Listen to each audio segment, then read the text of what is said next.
Good evening and Happy New Year to everyone in Alberta, Canada, and beyond. It is Wednesday, January 3rd, 2023, a brand new year full of hopes and dreams and opportunities.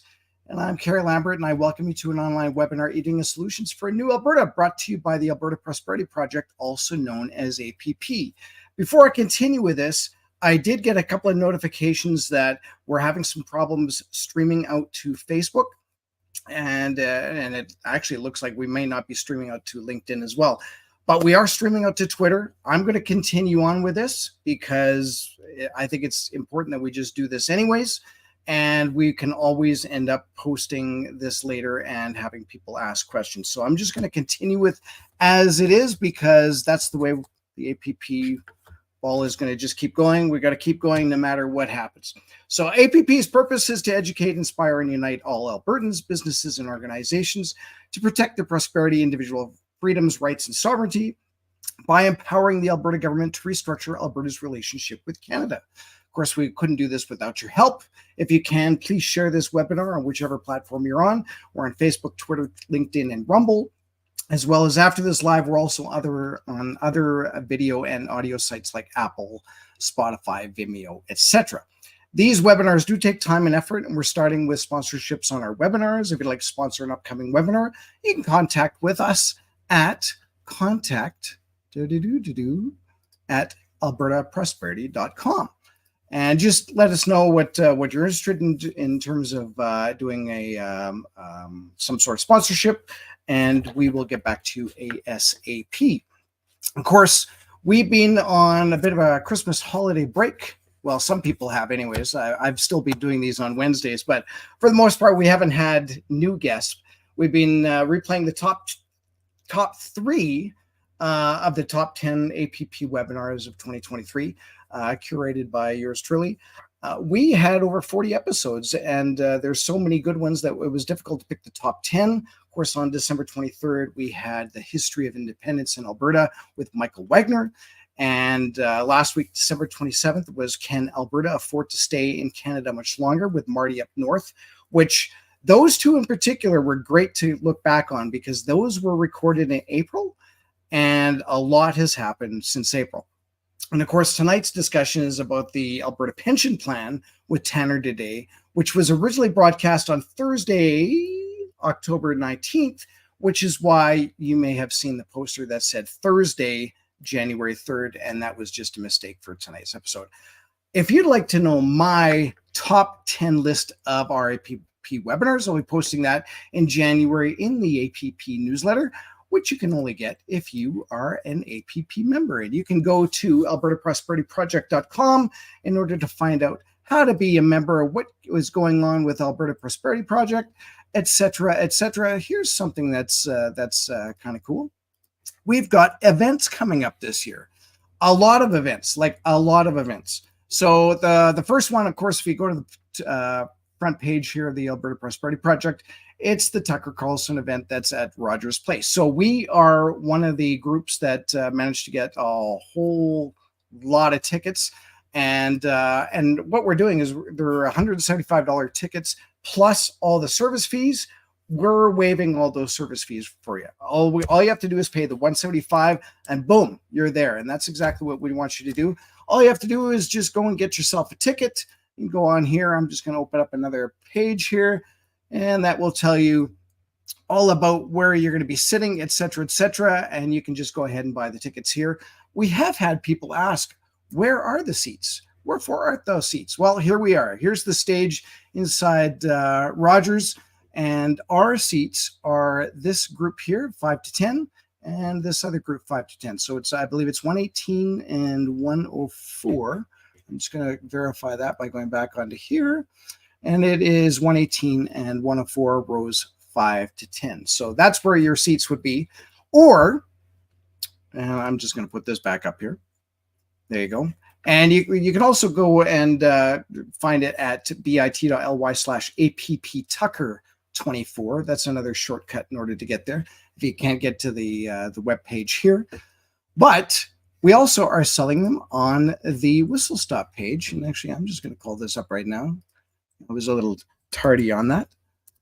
Whistle Stop page. If you go there, and you scroll down to the events.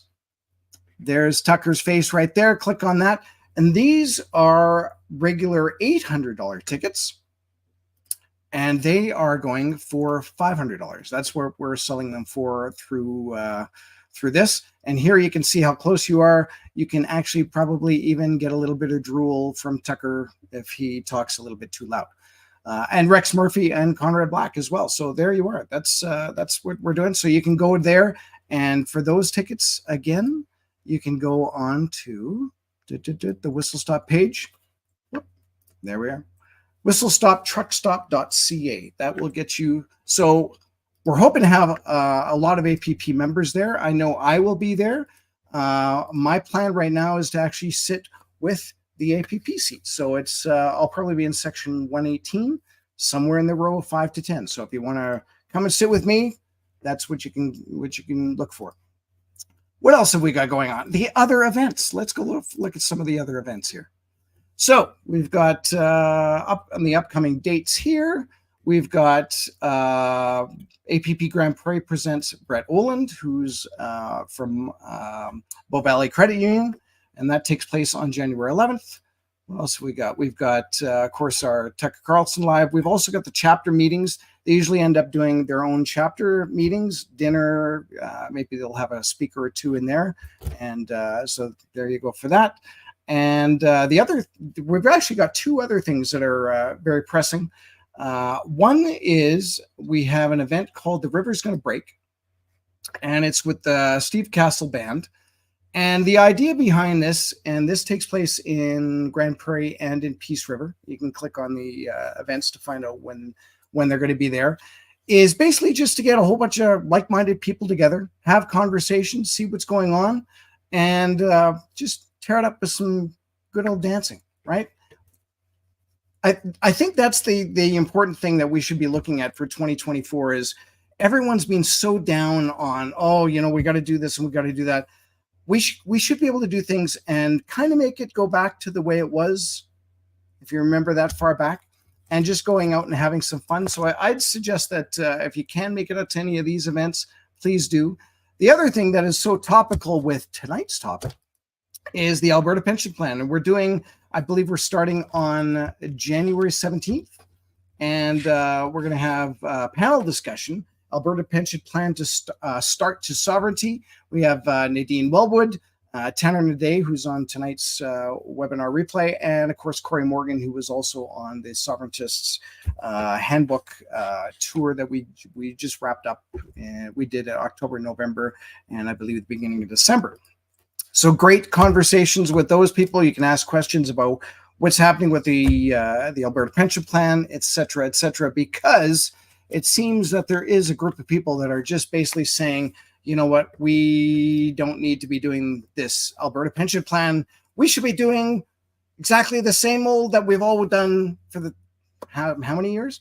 The Canada Pension Plan. So, you know what, if nothing changes, and I think we all need some change. So with that, I'm going to hope that people will be looking forward to joining us at these events going forward. And of course, we have lots more of events.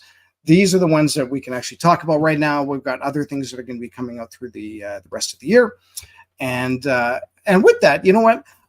I'm just going to jump right into the webinar itself. And then we'll get back and we'll ask some questions if people can. I know if it's on Twitter, I'm not even sure how the comments are going to be coming out of here. So again, my apologies. Something just didn't happen. You know what? I'm going to blame it on 2024. Because as far as I was concerned, the Facebook and everything else links should have worked before. But anyways, with that, I am just going to start the webinar. It's a conversation that starts with, of course, APP's CEO, Christopher Scott, and myself. And then we end up having Mr. Tanner Hnidey. And so let's just jump right to the Alberta Pension Plan, and this is probably the #1 requested webinar we've had over the last few weeks. And of course, we thought we would bring in really great, amazing economist, Mr. Big Brain himself, Tanner Hnidey, who will be joining us. Right into it. Let's get right into it. Welcome, Tanner. Hello. Thank you for having me once again. I'm so excited to talk about pensions. Those two, those How two, exciting. two words. I know, if those two words work together. Well, I'm definitely the closest to getting a pension than you two. So You're not getting a pension. Come on. well, yeah, you're right. I probably won't get a pension, but that's a concern. I mean, that certainly seems to be a concern for a lot of people. And you know, is there going to be money when we retire, and where does that money come from, and where do our pension premiums go, et cetera, et cetera. There's so many questions to ask, and so we brought Tanner in to hopefully answer a lot of those questions that you may have. And speaking of questions, what we're going to do, Yes. folks, we're going to get through this webinar as quickly as we can, because we only have an hour. Now we have 57 minutes. Put your questions up. Make sure you put some question marks in front and behind so that we can identify it's a question. And we're going to get through and talk about most of the things regarding the proposed Alberta Pension Plan. So it's very likely that your question will be answered during the webinar. So, you know, sit back, relax, grab some popcorn. Make sure you take some screenshots of Kerry when he's making funny faces, and then make some memes and post them on the Wilson Stop page. We always love that. And yeah, enjoy. And I want to say, for those of you who are worried about your pension plan, for those of you who are uncertain of the future, and you know, I am too. Like, this conversation's been going on since I was in my teenage years. Yeah, worried about our pension. You don't need to worry as much as you think, and the reason for that is because there is a very large group of Albertans who are dedicated to taking back our sovereignty in all of these areas and doing these things ourselves, so that you do have the benefit that you're entitled to. Yeah. So I just want to encourage you. There is hope, and in my opinion, we're seeing more hope on the horizon on the political spectrum than we have in years. So with that said, Tanner, would you like to do the honors and explain to the folks out there, what is the Alberta Pension Plan? Why are we talking about it? And what does it mean to them? Oh, it's a great start. Yes, I would love to. So as it currently stands, the federal government years and years and years ago enacted a new federal pension plan that all Canadians would pay into through payroll taxes, etc.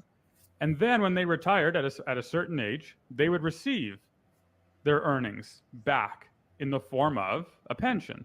Now, of course, those earnings vary, and they vary based on three major factors: how much you contributed into the pension, at what age you retired, and how long you worked. So you receive some of those earnings back.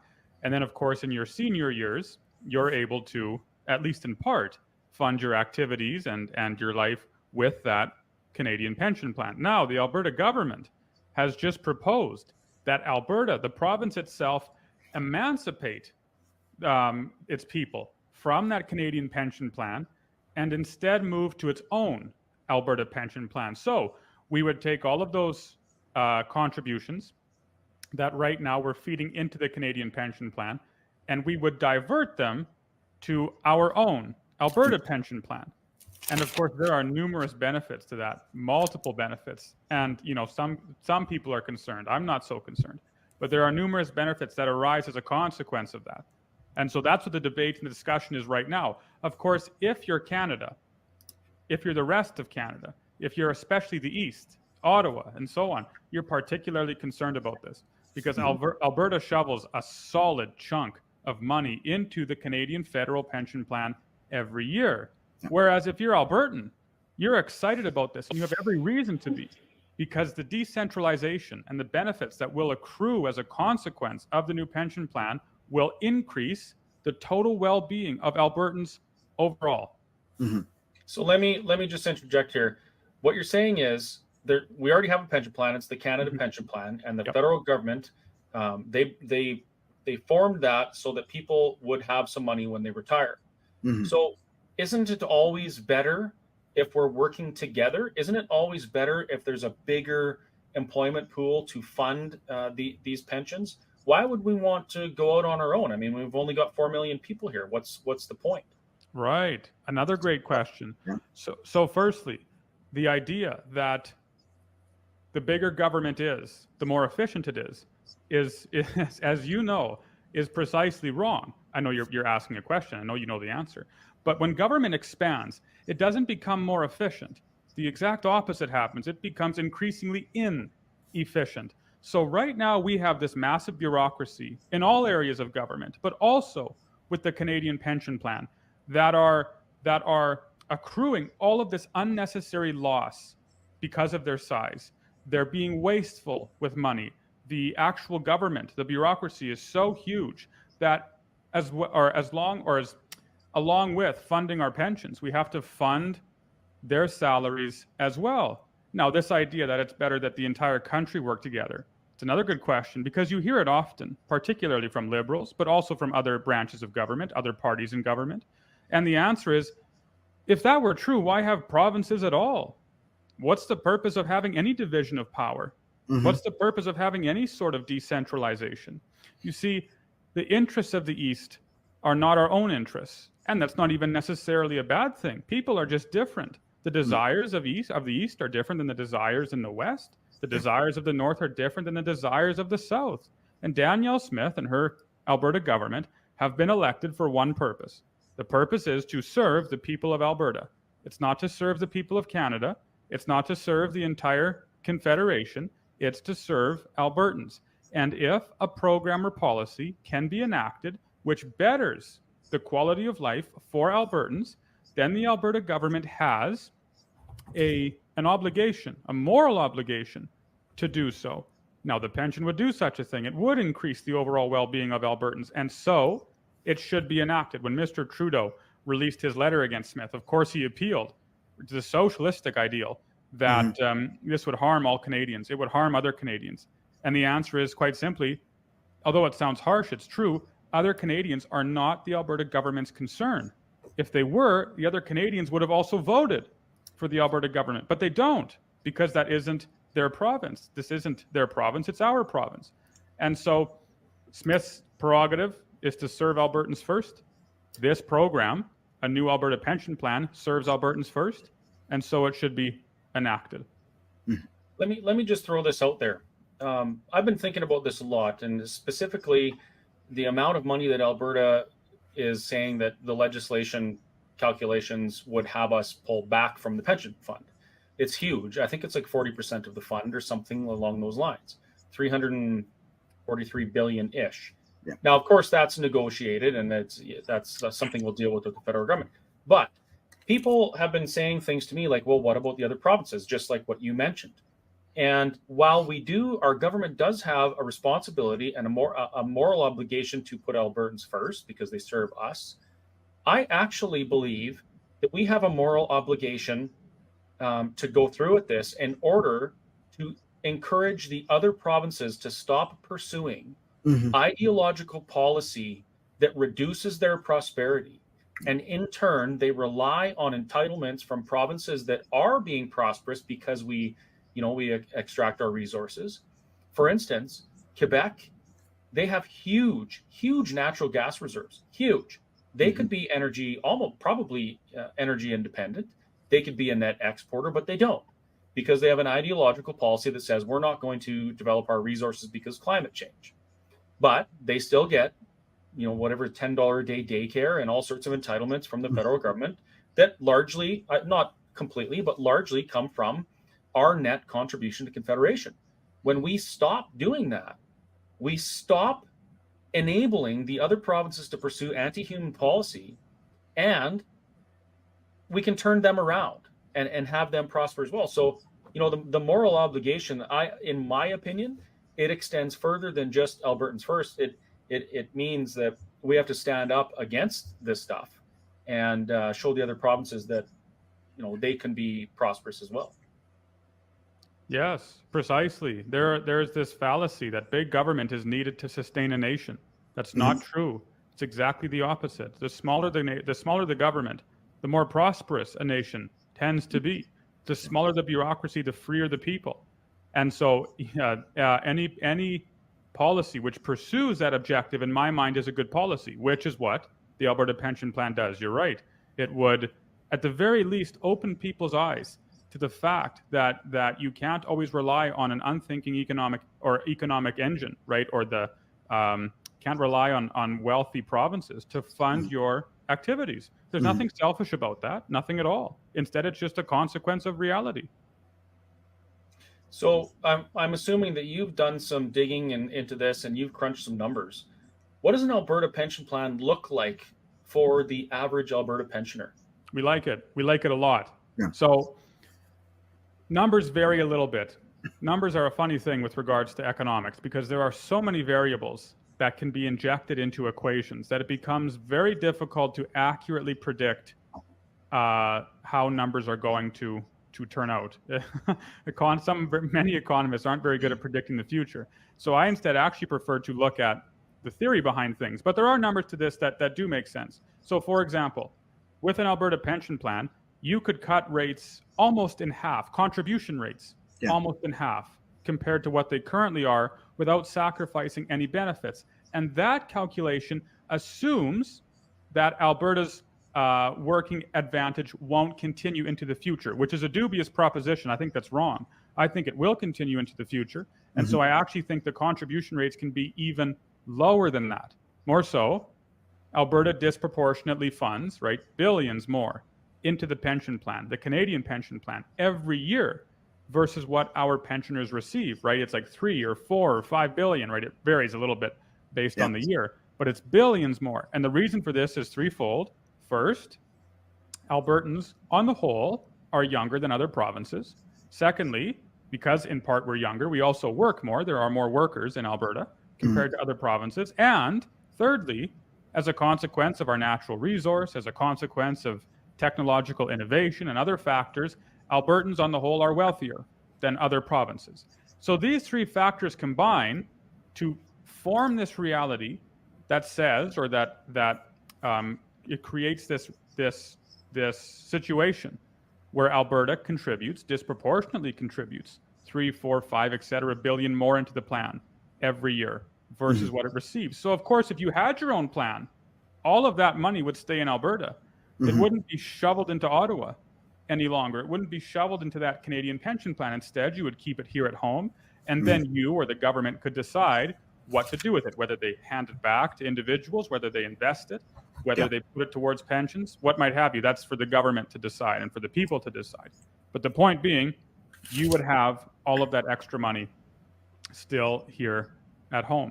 So you can look at those numbers. You can look at, for example, what are your returns on your Canadian pension plan? What are the returns on your contributions? Of course, we hear so often from the government that the CPP Investing Board is steady and strong, and they're earning excellent returns. As a matter of fact, the investment board, the investment arm of the CPP, does do well.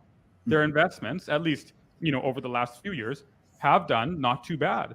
But when was the last time that you saw on your pension check a little statement at the bottom that said, well, because the investing arm of the CPP did very well this year, because the rate of return on their investments increased by, 10%, your pension check also increased by 10%.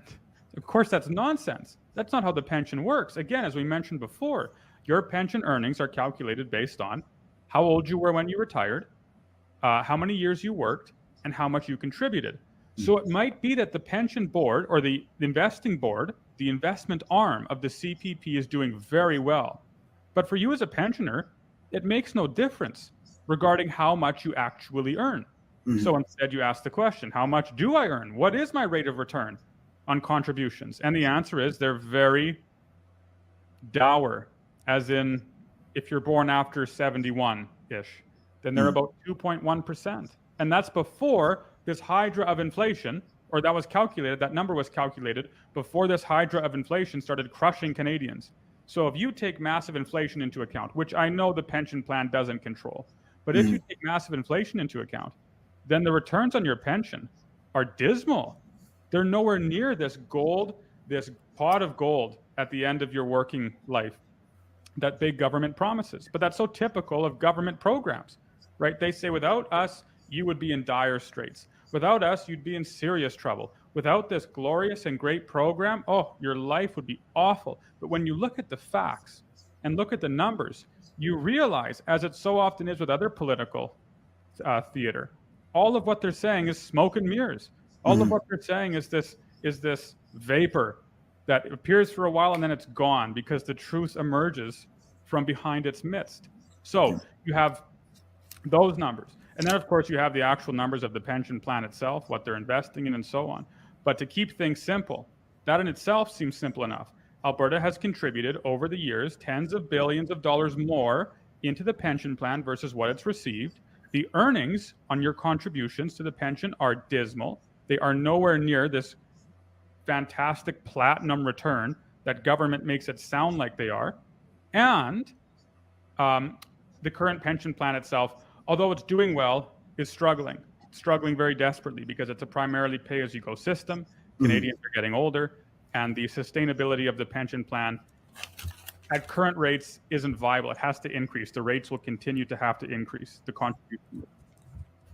So I think it's important that you said it's a pay-as-you-go system. Do you want to elaborate on that? Because that to me is a big eye opener for a lot of people. Yeah, and that actually goes hand in hand with what I was about to ask. I was about to ask if you know how much of the fund is actually invested. Oh, that's another good question. So it's a primarily pay-as-you-go system. Yes, the Canadian pension plan is what we call a primarily pay-as-you-go system, which means, and I'll just, again, we'll use simple numbers for simple math. These aren't necessarily the numbers that are correct, but suppose you have $5 billion in Alberta, and Alberta decides to shovel that $5 billion into the pension plan. So you have $5 billion being shoveled into the Canadian pension plan.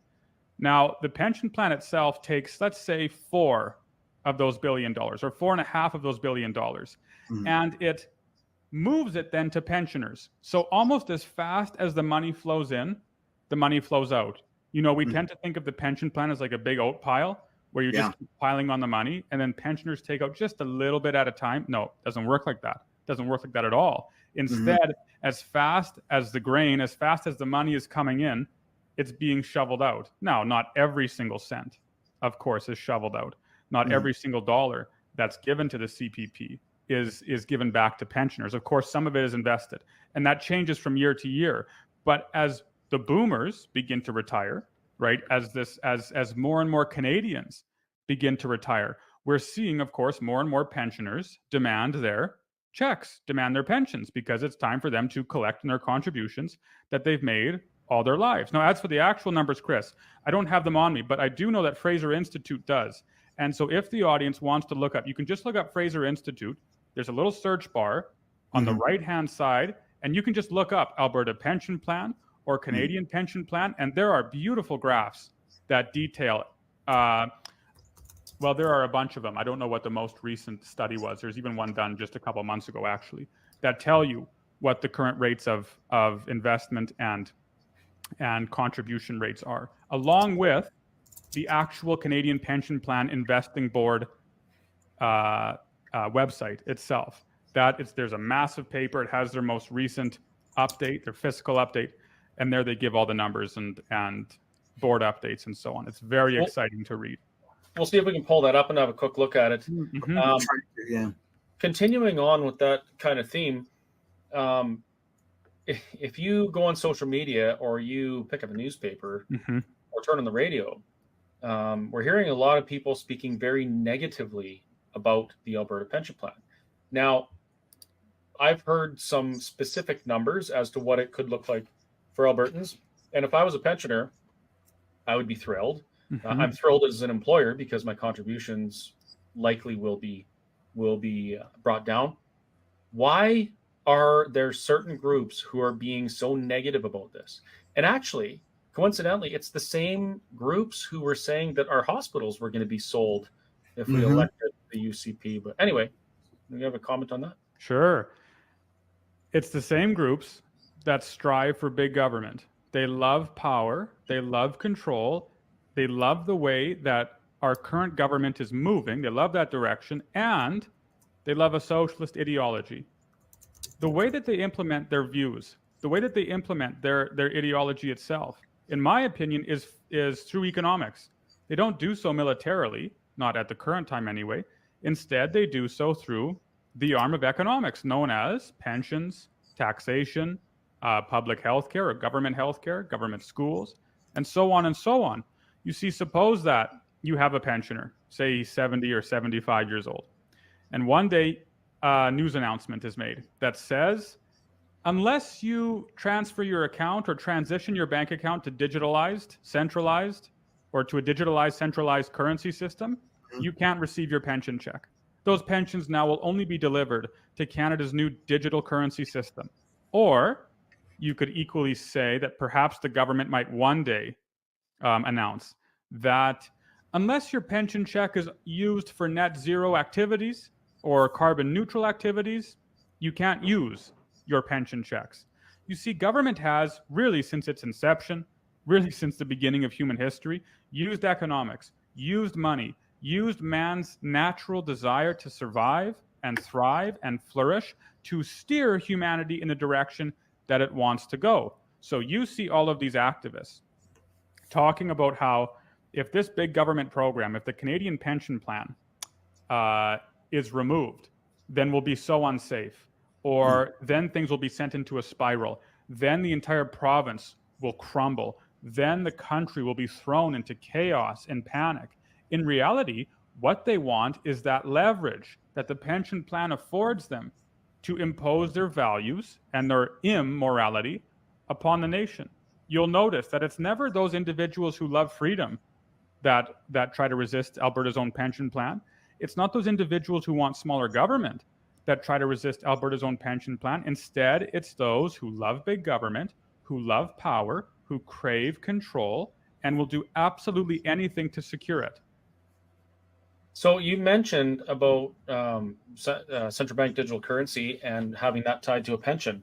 I want to point out, folks, in Alberta, if we had when we have our Alberta pension plan, we can legislate specifically to ensure that our pension remains paid out in whatever form we choose. Mm-hmm. But if you're concerned about that, if you're concerned about the government saying you have to, take this medical intervention or, subscribe to our net zero ideology or whatever in order to get a pension, we can't stand up to that as Albertans. Even if British Columbia, Saskatchewan, and Manitoba joined Alberta and tried to bring that through Parliament to say we want to be protected so that we can have our pension delivered in the way we want, we can't make it happen because we don't have a strong enough voice.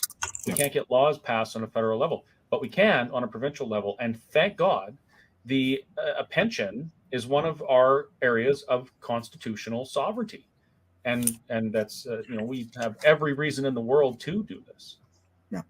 But what do I know? I just make hamburgers. Yeah, this is just one part of what APP has been talking about for a while. Of course, we can do pension, we can do taxation, we can do policing, we can do immigration, and even employment insurance. And this is just one part. So here's the big question that I know a lot of people are all in the comments talking about.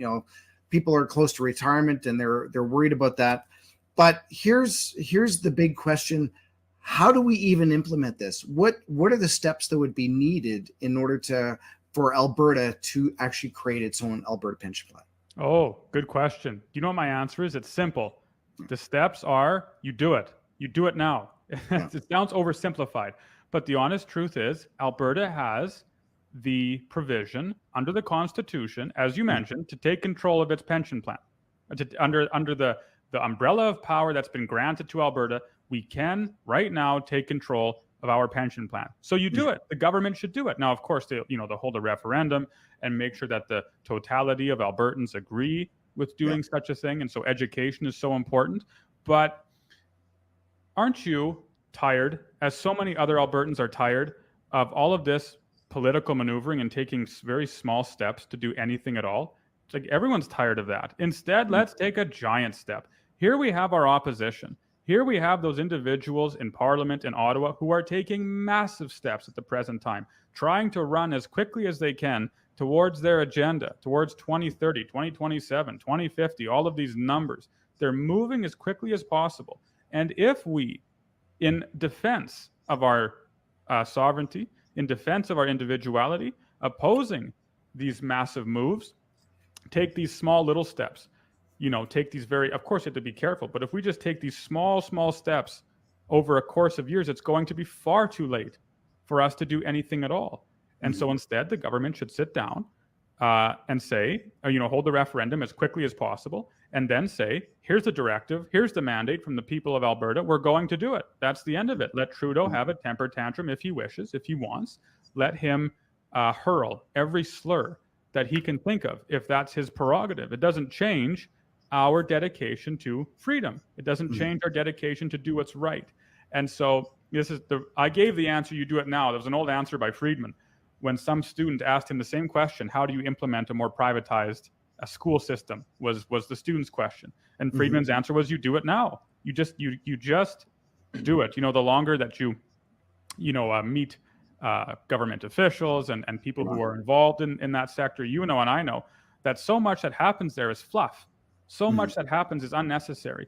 If we could cut all of that bureaucracy out, you could achieve things so much faster than what otherwise would be possible. All it takes is a man or a couple men and women to take that first daring step, get momentum moving, and then things start to roll very quickly. So I want to just point something out here. There was a fellow on there that mentioned, or he said incorrectly, well, you need 7 out of 10 provinces to agree. No. In this case, we already have, under the, as Tanner said, the umbrella of the Constitution, we have divisions of power between the federal government and the provincial government here. And managing our own pension plan is one of our jurisdictions. We simply we gave that up years ago and let the federal government do it just so we didn't have to do it. But in this case, nothing in the Constitution needs to change. And as far as I know, we don't even have to have a referendum. But our government wants to because they feel it's important to engage with Albertans on this topic. But even if we didn't have a referendum and they simply implemented it, all of the folks that are currently receiving CPP benefits, they could continue. Yep. That's their pension. That's your pension. The important, absolutely important thing, because that is the number one question. They're asking, well, I'm either collecting now or I will be collecting. How does this work? Am I going to end up getting 2 checks and all that? And my guess is, that's exactly the way you would be getting it.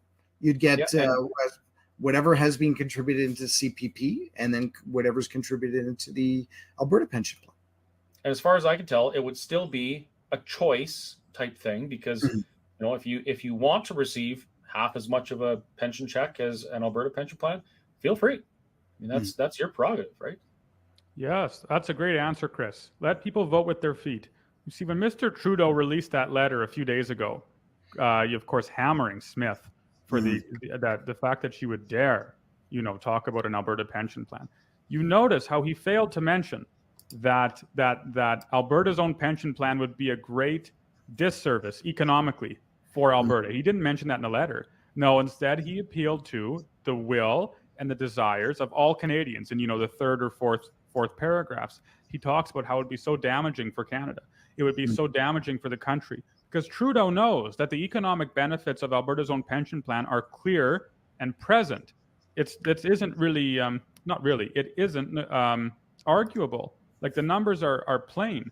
The calculations are clear. We know that we send more into the pension every year versus what we receive. So let people vote with their feet. You're right, Chris. If the Canadian pension plan is so superior, then they'll stay with the pension plan. One of my biggest pet peeves is that government treats people like they're stupid.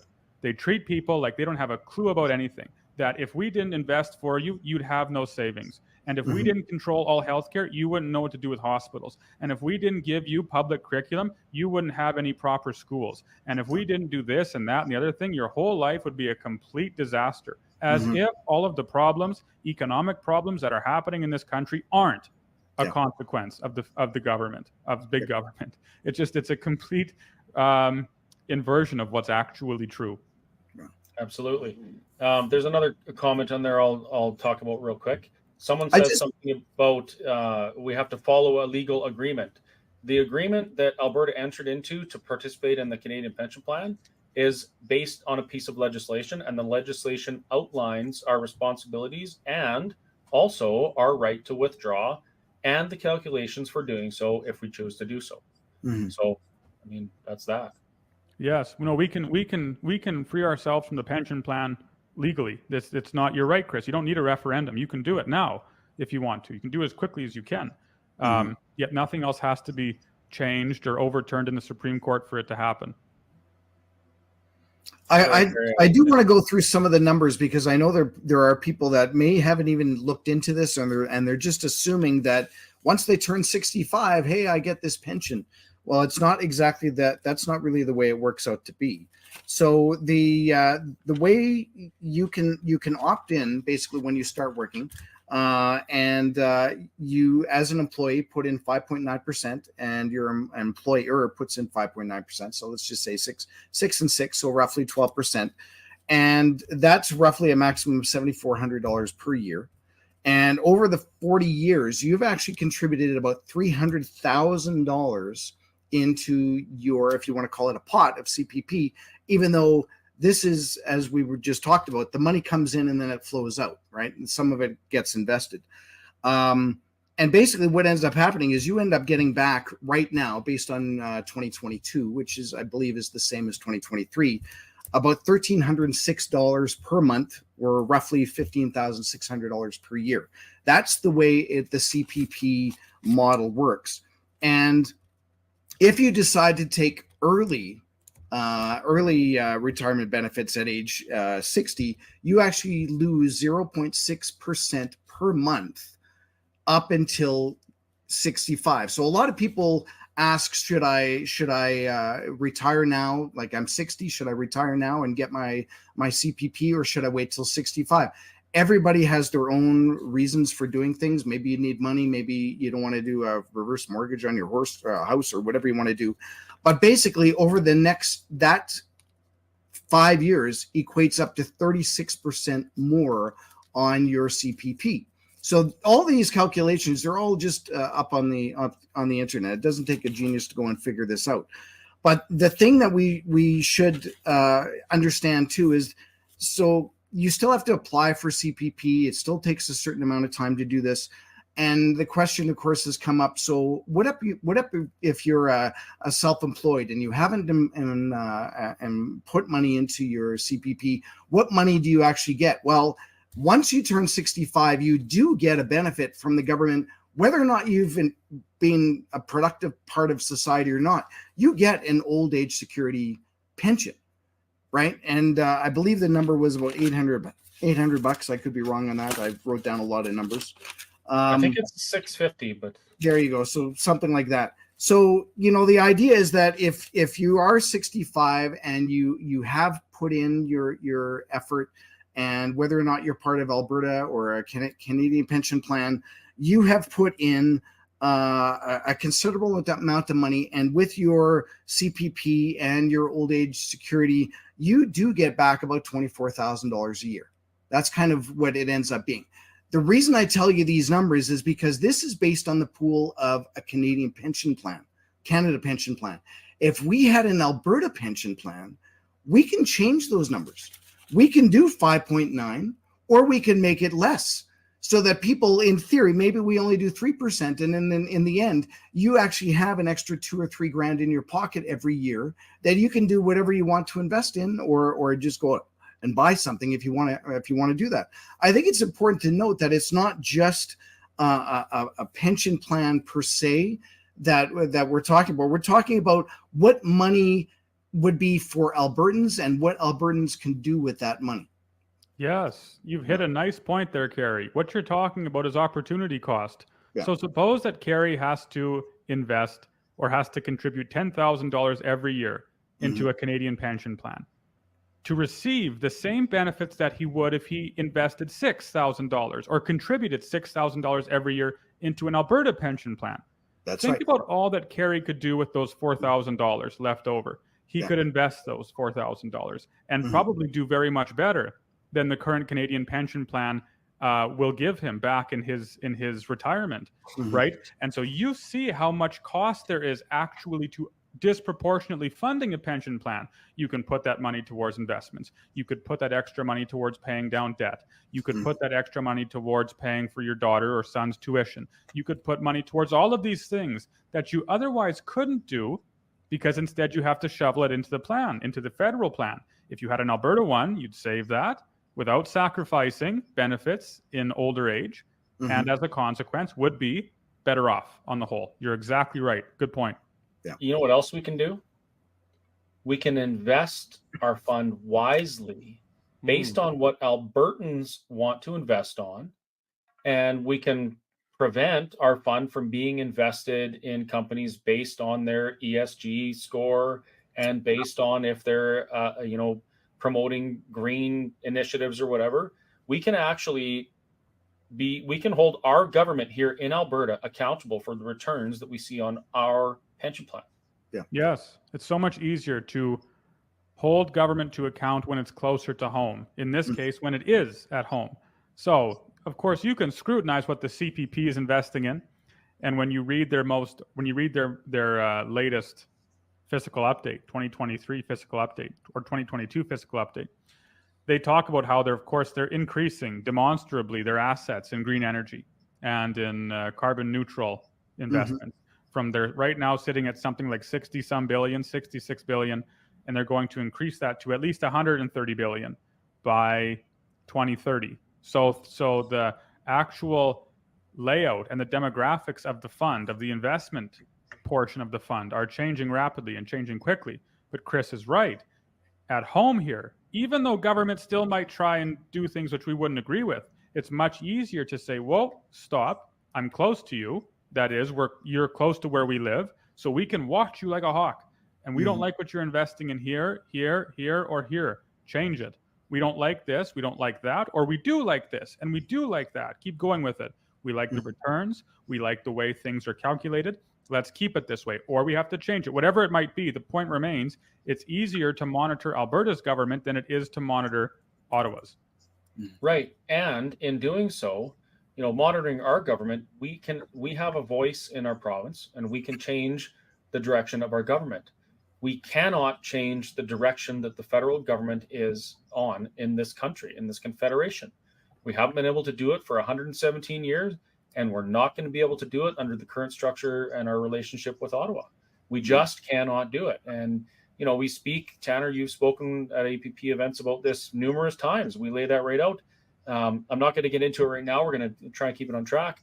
But if you're interested to know why we can't fix these things on a federal scale, keep watching the webinars and maybe attend an APP event near you. Where are we going to be this weekend? Plamondon, Vermilion, and Fort Mac. Fort Mac, yeah. The following weekend, we're going to be in Peace River and Grand Prairie. So we're going to be somewhere near you, and we're happy to answer a lot of these questions. Now, speaking of questions, I believe I have another webinar at 9. So we have 20 minutes left. 20 minutes for questions? Yeah, should we rattle off through as many of the questions as we can? We can definitely do that. I'm gonna kind of work backwards because, of course, we've already answered some of the questions, I think. But people are asking about the Alberta Investment Management Corporation. AIMCO, yes, right, and some of the blunders that they've done. Now, if we're able to do our own pension, would we also be able to say who is going to be doing our money management? Oh, yes, you'd have to. The purpose of a pension plan is twofold. One, it's to earn you money based on your contributions. And two, it's to make sure the money is there for you when you come to collect your money. That's the purpose. And so you could create like a regulatory rule that said the purpose of the pension plan of AIMCO, say, is to maximize efficiency, to maximize what we call economic efficiency. That is, we want to, oversimplified, create the best life possible for Albertans. So in the investment board's area, that would mean earning as much money as possible and ensuring that the money is there when pensioners need it. If the board is failing to achieve that objective, they're gone. That's it. There's no argument about it. There's nothing to do with ideological agendas. It has nothing to do with anything, no political correctness, nothing to do with identity politics. Instead, their mandate is simple. Here's your job. Do it, and you'll stay. Don't, and you're gone. Yep. And so why is that not happening with AIMCO? Government. It's not happening with CPP right now either. That's the kicker, is that, like, again, you look at what CPP is investing in, and even though they have a diversified portfolio, when you read that report, you see how they're investing in green energy, for example, purely because it's green energy. It has nothing to do with the economic viability of those investments. They'll say it does, but again, when you really read what they're talking about, they say, we're investing in this because we agree with net zero, we agree with no greenhouse gas, we agree with all of this nonsense that actually has nothing to do with the functions of a pension plan. So how do you stop it? You try and make that organization, say it's AIMCO, as removed from government as possible. The less political influence that has, the better. There can't be any political influence. It's just like what happens with our regulatory boards. With energy, you have government that says, well, we're separated, not really true. And so they try to inject their own plans, their own desires, what's politically profitable for them into an organization, like a regulatory organization, to then see, or to try and garner votes, to see if it gets them some political prowess, some political power. So you have to keep them separate. You couldn't have Alberta's investment board for pensions be part of the Alberta government. It would have to be something totally separate, as it is with all other regulatory creations. Has to be. Otherwise, the entire purpose of the plan itself, of the decentralized plan, is wasted. Mm-hmm. So if you're concerned about stuff like that, folks, go to the government website and you can actually take a survey, and the government's asking you right now for your input on how you want to see this happen. They ask you about how you want the extra money to be distributed, how you want the fund managed, what role government plays, the whole 9 yards. So if you are concerned about this and you want to have a part in your future, go take the survey, and it's one way to have your voice heard. There's lots of questions in regards to how things would be implemented, and what legislation would happen, and how would people be held accountable and all that. Maybe that's just way too beyond the scope of this kind of upper 30,000 feet talk about what the pension plan would be versus the Canadian pension plan, right? And because one of these things I just want to show, like there was a comment there about the CPP has outperformed AIMCO, and you can digest this however you want. There's lots of charts out there, but I think the important thing is that we would have to, as a group of voters, basically say, this is the way we want this to happen, and this is how we want the accountability to happen, and then this would end up going through legislature. Right. And even that graph, it's like, well, maybe, but it's, again, it doesn't change how much pensioners are earning in Alberta. Yeah. It might be that right now CPP outperforms, an Alberta plan by 100% of their investments. It doesn't matter. Yeah. The earnings for Albertans, that doesn't change. That isn't part of the equation when it comes to determining how much you as a pensioner earn.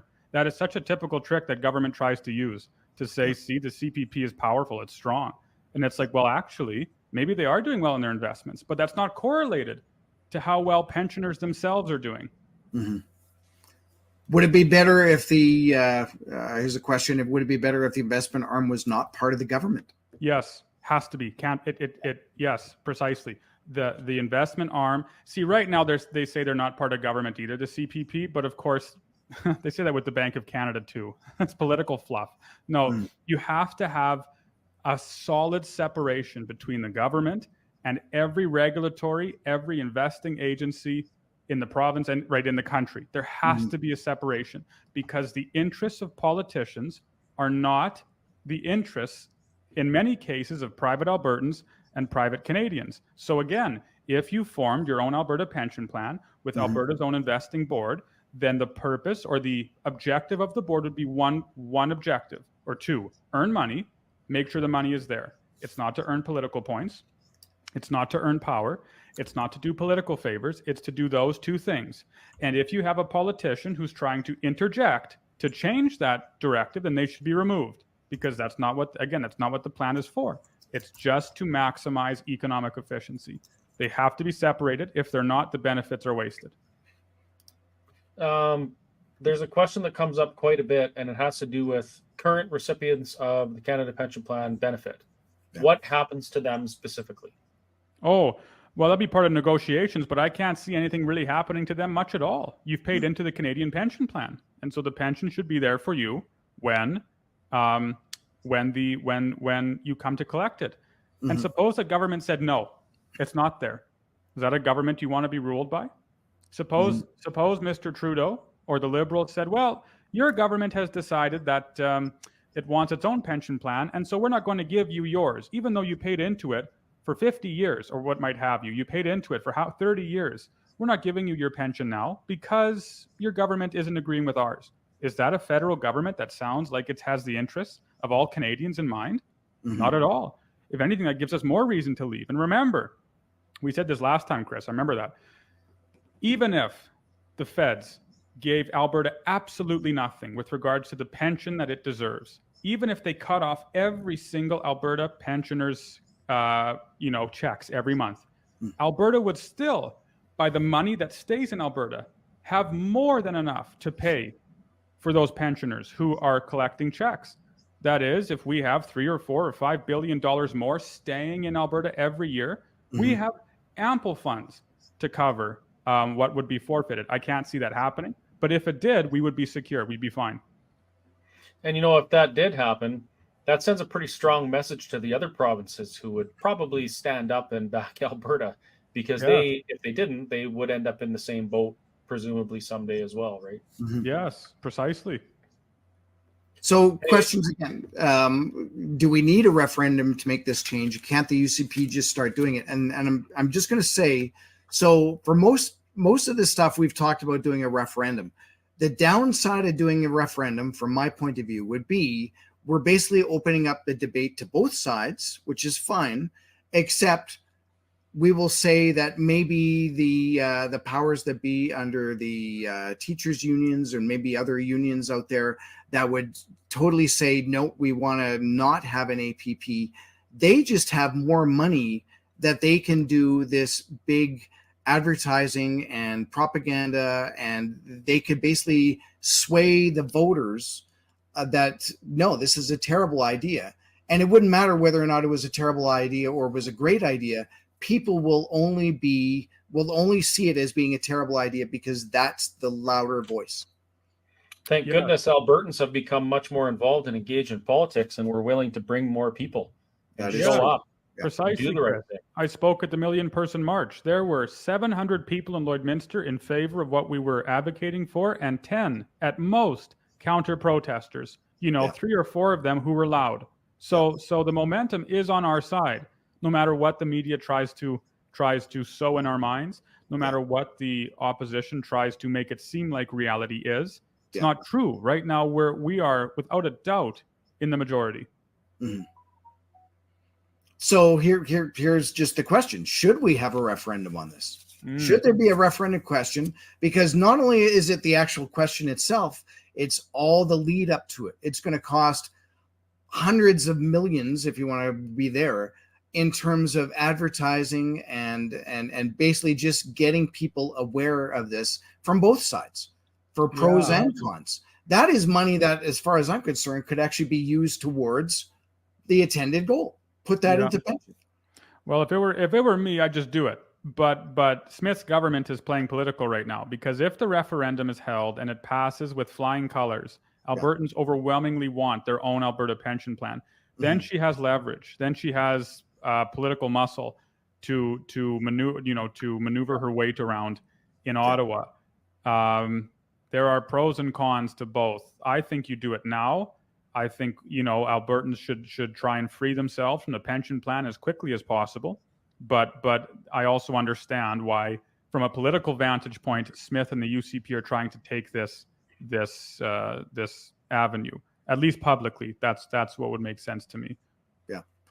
I'm just going to call this question up because a couple of people have asked that, and again, we briefly talked about this, but how is Quebec running their pensions, and why don't all provinces control their own? So Quebec's always had their own.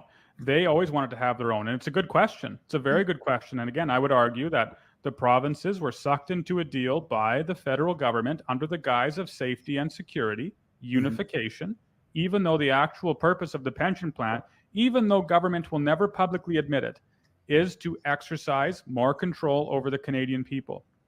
Think of the power that was gifted to the federal government, big government, bureaucracy, when everyone signed up for this, and put all of their, or a good portion of their pension faith in government. Think about how much how much leverage that gives our leaders. Yeah. It lets them do just about anything to seniors. knowing that seniors are fearful of losing their pensions. Like if tomorrow Mr. Trudeau said, as I mentioned, sign up for a digitalized currency system or lose your pension benefits. Think about the chaos that would happen. What would seniors do? People are barely able to survive as it is, thanks to inflation, thanks to high taxation, thanks to the current economic structure of this country. And if you put the press on them a little more, if you crush them in a vice just a little bit, get a digital ID bank or something along those lines, people would be forced to do it. They have no other option. And so government could then once again advance closer to their objectives. So there are some people talking about the referendum thing, and some are saying, well, you have to have a referendum because if you don't, it's a dictatorship. If you don't have a referendum, it's not democracy. That's not true at all. We elected this government, and we elected them to make these decisions on our behalf. We elected them to make law, to legislate to our benefit. There are things that our government can do, such as implementing a provincial pension plan, and there are things that they can't do that require a referendum. Anything that is constitutional in nature would require a referendum. Things like this do not. So you know what? It still would be democracy if they implemented a pension plan. Now, I agree with Kerry and Tanner that I think it would be better to not, because the results would be seen right away and it would cost less money. People would be benefiting, Alberta would be benefiting, and that's the end of it. The referendum is it's going to take a lot of education. It's going to take a lot of advertising, a lot of town halls, those types of things. It's going to cost millions of dollars. Mm-hmm. But that's what they're going to do anyway, because they don't want to seem totalitarian as the last government and the one before that was. So that's kind of how that works, folks. The benefit that we have here, like I said before, is there are lots of groups that are working to educate Albertans as to the benefits of these things. The Alberta Prosperity Project not only talks about an Alberta Pension Plan, but we advocate for an Alberta Provincial Police Force. We advocate for Alberta taking control of their immigration, their employment insurance, and provincial tax collection. And we speak about these things and educate Albertans as to how these things would benefit us and actually how they'd benefit the other parts of the country. Mm-hmm. We want to see this province take back every piece of constitutional sovereignty that we are entitled to, chart our own course forward to the benefit of the people of this province. And please, if you want to help us with that, consider becoming a member. Look at me. I'm a salesman now. I'm being a salesman. And the membership, it's like $20 a year or something like that. It's cheaper if you buy 2 or 3 years. But it's not that we want your $20. We need it to do things like this, to do educational campaigns, educating Albertans as to what or how we can be prosperous, how we can be prosperous, how we can do things we've never done before and change things that haven't been changed in 117 years to the benefit of the people of this province. So please consider getting membership, come out to an event. If you want to volunteer your time, that would work too, because there's a lot of work to do. We're willing to do it, but we can't do it without your help. And seeing how we only have 4 minutes, we're going to get a couple questions in.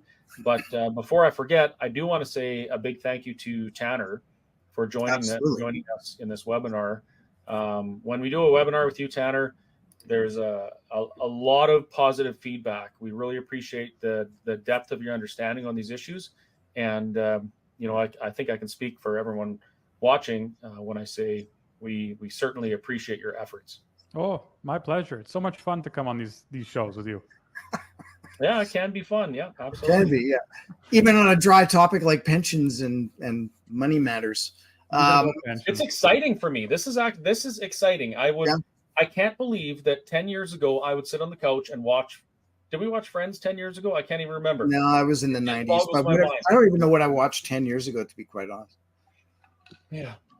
Anyway, Daniel asks, how soon can Danielle Smith and team get the pension plan start for Alberta, and what are the steps?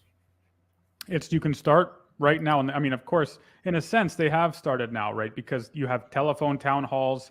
Have they started already? If they haven't, they're about to. I think they have started. There's already advertisement on the government website. There's there you go. So you have that, and then to actually leave the pension, every province, again, has the right to quit. There isn't, it's not you're in a contract until 2050 or 2070. You can quit today. And then, of course, the value of the assets, the transfer has to be negotiated, and that would take a little while.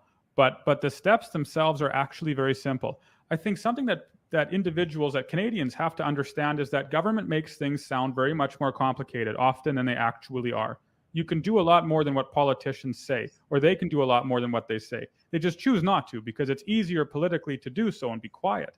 But with regards to the steps, it's start today, do it now, announce your intentions, say the government's decided we're going to leave the plan, and begin negotiating. Mm-hmm. Yeah, this actually started back in 2020 with the Fair Deal panel. So this has been going on for 3 years. There has been work done on this. There's been studies done. Other economists have looked at it, and they presented it to the government, and the government has determined that this pension plan, an Alberta pension plan, would benefit the people of the province.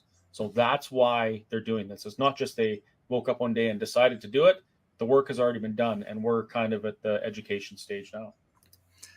And, you know, as time goes on and we get closer to either doing legislation or a referendum, we'll do definitely more of these talks. We'll have Tanner back and maybe somebody that maybe has really inside information.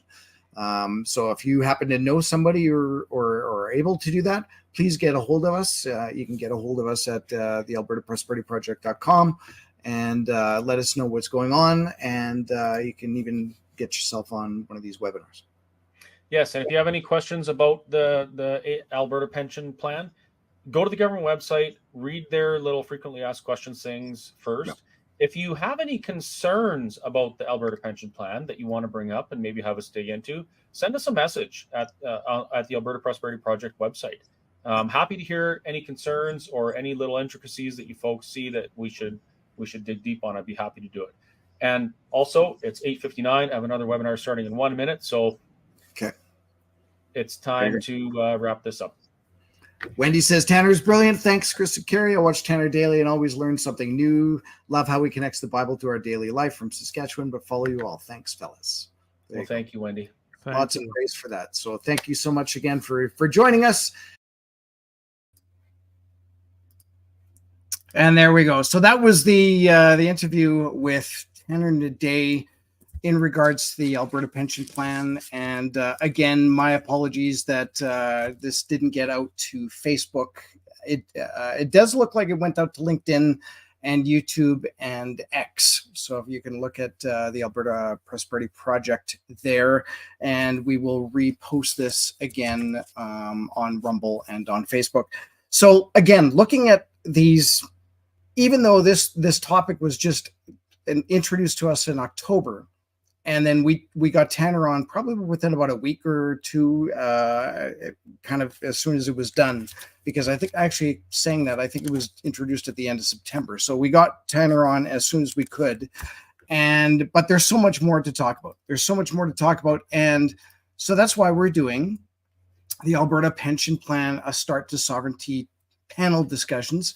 And so we've got a few of these. You can go to the albertaprosperityproject.com and go under the events page. We have Nadine Wellwood, who is an economist and financial planner. We have, of course, Tanner Hnidey, who's the economist that you just listened to, as well as Corey Morgan, who's an author, a media host, and political advocate.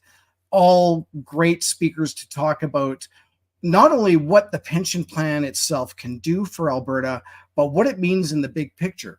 In terms of, hey, if we can do our own pension plan, then we can continue on and maybe do our own taxation. We can do our own policing, etc. All the stuff that APP talks about, but we need that first step. And this is a great step in order to do that.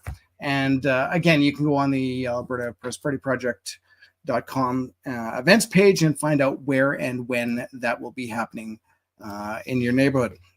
The other thing that I did want to bring up is there is a lot of topics, a lot of discussion on what is happening with the CPP, what is happening with APP, the Alberta Pension Plan, what is going on with that in terms of the kind of a globalist, or maybe not, that's not the right term, the Canadian outlook of this. And here you can see, here's why the rest of Canada doesn't want Alberta to leave the CPP. This is on the Fraser Institute. Actually, I can probably just quickly copy and paste that into a banner, just in case somebody wants to take a look at that. And there we go. And in there's some really neat arguments about this. So Albertans pay a basic CPP contribution rate of 9.9%. That's kind of what we were talking about. I said 12%, but in this case, it's 9.9. So what happens going forward if APP has their own? Well, the Alberta Pension Plan, you'd actually be paying less. But what happens to Canada? Well, they have to make up for that shortfall from Canada or from Alberta, so they're going to be paying more. So it's no wonder the rest of Canada actually is really concerned about doing this. But you know what? If they actually wake up and they go, like, you know, maybe Saskatchewan or Manitoba wake up and go, you know what? Maybe we should do this as well. So who knows? Maybe this is something that is really going to wake up Canada and shake the foundations of what's, you know, what pensions are and how provinces can actually keep control of their own jurisdiction. So this is a great article if anybody's interested in taking a look at that too. And one of the other things that, of course, that we were talking about is the numbers. And I just want to bring up, if anybody really is interested in, especially the CPP part, you can always go to the Government of Canada. I just did a search for Government of Canada pension, and this will come up. How much can you receive? The situations can affect your amount, contributions after age 65, periods of low or no earnings. And like Tanner said, even though you have all these different variables, in the end, we're still only given a certain amount. Whether or not the Government of Canada makes oodles and oodles and oodles of interest, no, this is all that we get. Versus if we had an Alberta pension plan that was more in line with what Albertans want, we would be able to have that say. We have no say when it goes out to the Canadian federal government right now and the CPP. So to me, that's like a no-brainer. Keep it as close as you as close as you possibly can to yourself, and basically get the better return. There's also another page here. What are the pensions and benefit monthly amounts? We can go through that as well. But the important thing is that you take a look at this. This is what CPP is doing. And of course, the only thing that we can look at from an Alberta, an AIMCO sort of view are graphs like this. But again, this is not the same as doing our own Alberta pension plan. So I think that's like apples and grapefruit, not even oranges, right? So it's a completely different fruit altogether. So I think that's another important thing to note. So again, I'm not an economist. Of course, Tanner is. And we've got other panels that will be dealing with this. And I advise you to go out and take a listen to all those brilliant minds that are going to be talking through APP. A couple of quick things that I want to talk about. Of course, next Wednesday is our first webinar of the year, the first one with a new guest, and that is going to be Chris Sims from the Canadian Taxpayers Federation. That is on Wednesday, January 10th, talking more about taxes, talking about, you probably noticed that as of January 1st, the gas tax that was basically alleviated in Alberta was put back on. And that was based on a lot of behind the scenes stuff, I guess. With Danielle Smith said that if the amount of crude oil, the dollar amount of crude oil wasn't going to hit this certain mark, then she would be forced to upgrade the pricing. So that's why everything went up 9 cents. It actually took a few days.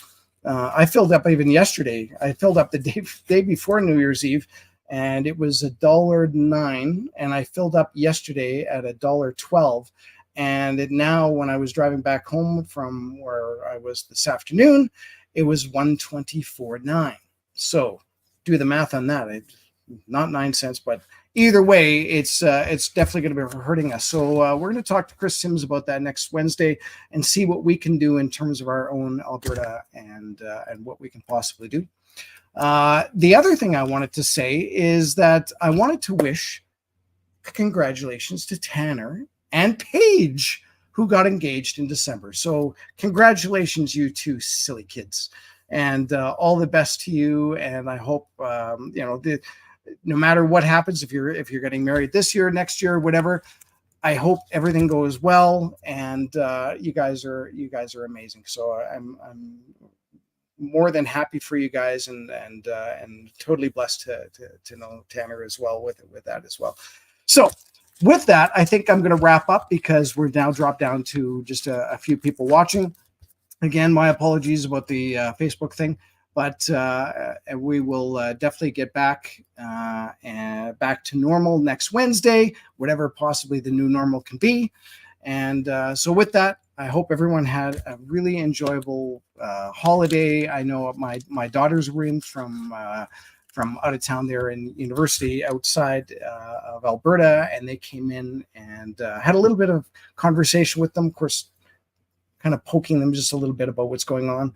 And it was great to be able to hang with them. So I'm so blessed that I've got two amazing daughters. So, and of course, 2024, we're all hopeful, anxious, and the opportunities aplenty coming in. So with that, I will wish you guys all wondrous rest of your night, and we will see you next week on Wednesday, January 10th with Chris Sims. Thank you very much. Have a good night, everybody.